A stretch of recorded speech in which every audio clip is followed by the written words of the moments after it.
An overflowing blessings to everyone. For our daily verse, we are now at Exodus chapter 18 from verse 21 up to verse 23. You will need to appoint some competent leaders who respect God and are trustworthy and honest. Then put them over groups of 10, 50, 100, and thousands. These judges can handle the ordinary cases and bring the more difficult ones to you. Having them to share the load will make your work easier. This is the way God wants it done. You won't be under nearly as much stress, and everyone else will return home feeling satisfied.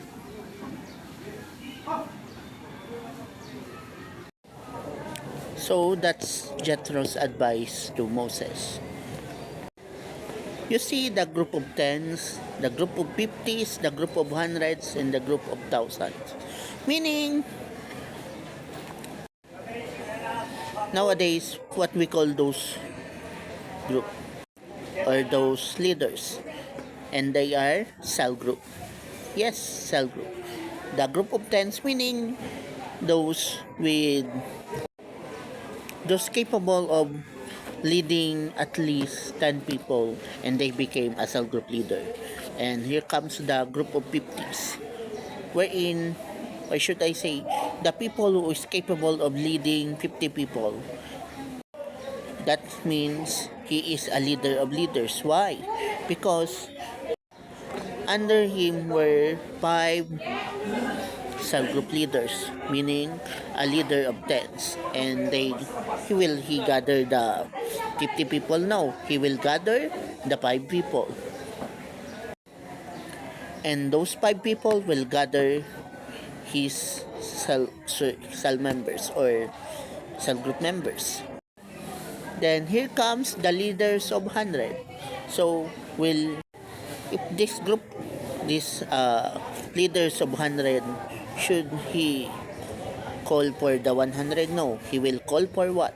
He will call for the leaders of 10, and that's 10. 10 leaders who leads 10, and that's 100. Again, his title is already leader of leaders. And here comes the leader of 1,000. Under his leadership is 1,000 people. So how will he do it? He will call the leaders of 100, and under him were 10 leaders who is capable of leading 100. So that's the chain of command. And this leaders of 1,000 directly report to Moses the difficult cases they handle. And yes, that's what we call old world discipleship. They train leaders.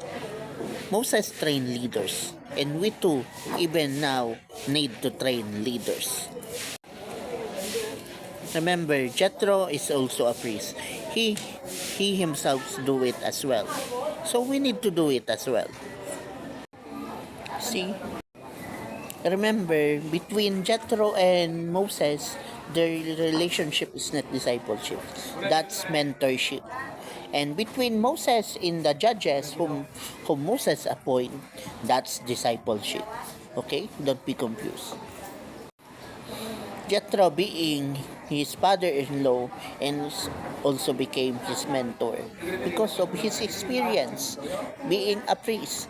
And now, Moses being a leader also, leading the entire nation of Israel, now capable of producing leaders. That's why he trained leaders, and that's discipleship. So yes, discipleship is not just a New Testament thing. It is also an Old Testament thing. So it happened even in here at the Old Testament, even during the time of Moses. So leaders, who is your mentor? And to all members, are you ready to be a disciple as well? See? Discipleship is a must. Even here at the Old Testament, even during the time of Moses, discipleship is a must. And even now, in our modern world, discipleship is a must. It must be a priority. So, leaders, stop doing the so-called one-man team. There's no such thing as one-man team. You can't do it alone. Moses can't do it alone. So, what you need to do is obey the command or the advice of Jethro. Train your member for them to be fellow leaders. Remember, ministry is difficult if you are alone, but it won't be difficult if you train your members for them to be a leaders. So you will never be alone. And besides, God will empower you. So, leaders, don't be afraid to train your members for them to be a leaders. They will not overpower you. But what will happen is that God will allow your ministry to multiply because your members will be leaders. And because of that, God will promote you. And you will be a leader of leaders.